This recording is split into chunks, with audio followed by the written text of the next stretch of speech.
For Mercedes and their W15, it's been a disaster of an opening day for the team in round 3 of the 2024 F1 season in Australia, with the team having reverted back to their test spec floor, which they haven't actually run for the first 2 rounds of the season. It didn't bring them any of the results and positive aspects that they were hoping that it would.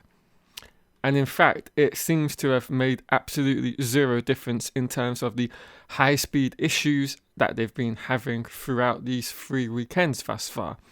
The team thought perhaps with the updated floor that they brought to Bahrain for the first race weekend of the season, that they might have found some sort of issues with it and they just hadn't been able to uncover it.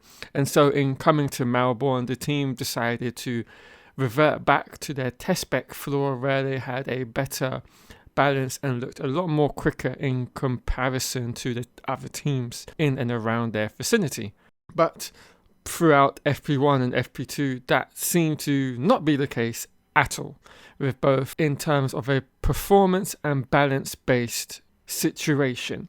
And Lewis Hamilton suffered the most this Friday with an unremarkable qualifying simulation, finishing 18th in FP2, which highlights the amount of work that this team has to do overnight to get it in a better position come qualifying on Saturday. And we didn't need to hear from the drivers to let us know just how bad this car was through the high-speed sections. It was quite evident, even from FP1. There was many enough for all the drivers, but the way in which the Mercedes car through the high-speed turns lost the rear end was just quite shocking, and particularly in the hands of George Russell, I thought he was going straight into the barrier, but he made an amazing save. And this continued on into FP2 for the team as well, with Hamilton. Speaking of Hamilton, he's put this as one of the worst sessions in a long time, which doesn't bode well for the rest of the weekend at all. The 7-time world champion said that in the first session, the sensations that he felt from the car weren't so bad. But the situation then clearly worsened after they made changes to their setup and probably like the ride height that they were using with the floor for FP2. And unfortunately, this made the car a lot worse. To continue our learning, Hamilton said we made some big changes into FP2 and unfortunately, this made the car worse. Now, as I just mentioned, of the changes that mainly involved the floor, with Mercedes reverting back to the specification used at the start of the tests in Bahrain. A step backwards that put Hamilton in the position of not being able to extract the maximum potential from the car due to the balance of it that gave him a lot of trouble.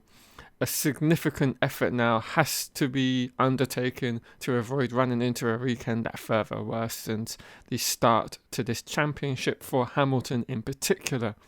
But in fascinating comparison, George Russell on the other side of the garage was a lot happier with his overall day. I had done an excellent lap on my last attempt on the soft tyre, but I went wide in the last couple of corners and I suffered some small damage to the front wing. Without that, I think we could have finished the session in 3rd place. He did, however, end up with the 6th fastest time, which is a lot better than what Hamilton has managed to achieve this weekend.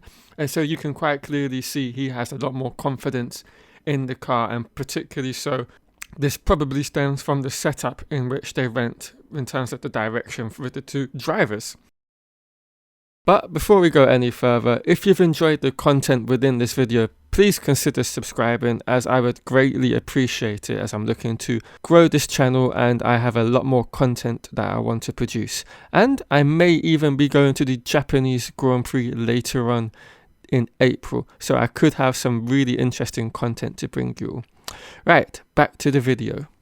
But the biggest question that still remains, away from the team just being outright slow through the high-speed corners at the moment in the real world with their W15, is actually, why is that the case? What is happening in the real world with the car through high-speed corners that is not allowing the car to reach peak performance through them, which the simulation data suggests they should?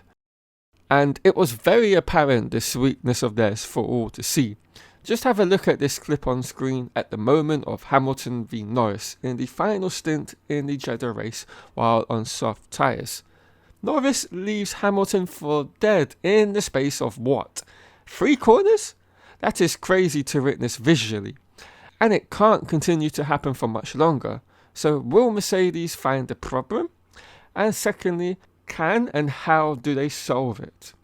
Well, I believe the answer to that question lies in one particular area, and it will also explain why the data in the sim is telling them one thing while in the real world it's a complete other story. Basically, the car is constantly bouncing far too much throughout the phases of a corner. And I'm talking, of course, about high-speed corners here. And it's playing havoc with the levels of downforce that the floor is generating for them. And this is where suspension plays such a vital role in your ability to stop this excessive bouncing, an area which Red Bull greatly excel at and has been a hallmark of their cars through the ground effect era. They have both an anti-dive and anti-squat design incorporated into their suspension systems, and this allows their cars, and obviously as an extension of that their drivers, a stable platform throughout the entire corner, meaning the downforce level produced stays constant, or at least a lot closer than what Mercedes currently experiences. And this of course gives the drivers confidence to know what the car is going to do and how it's going to feel or behave and how to react to that. But of course, it isn't just the suspension that plays a role in this outcome. The floor itself and its design is also an important factor in this process. If we were to compare the floors of both Mercedes and Red Bull, they would be dramatically different, I would suspect. And we had a very good look at that last season thanks to both teams having their floors exposed over the Monaco Grand Prix weekend. And what we gathered from that was the sheer amount of detail that is lacking on all of the cars in comparison to Red Bull. And of course this includes Mercedes.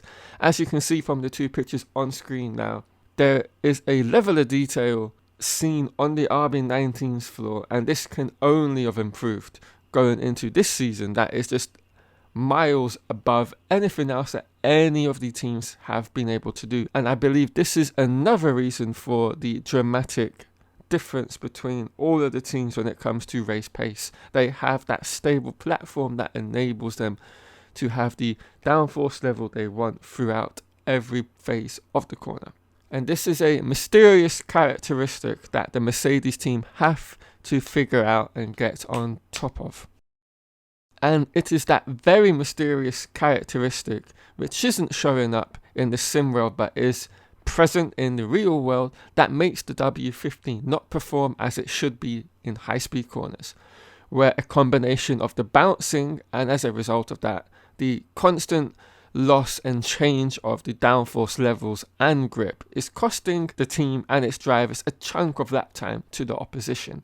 And the team feels that this weakness is accounting for pretty much all of its deficit, as the car seems to be very competitive in all other areas of a track through all the other different speed ranges of corners. And so if the team are able to get on top of this phenomenon and unlock the high-speed corner performance that the sim data says this W15 has, then they're going to find a whole chunk of lap time.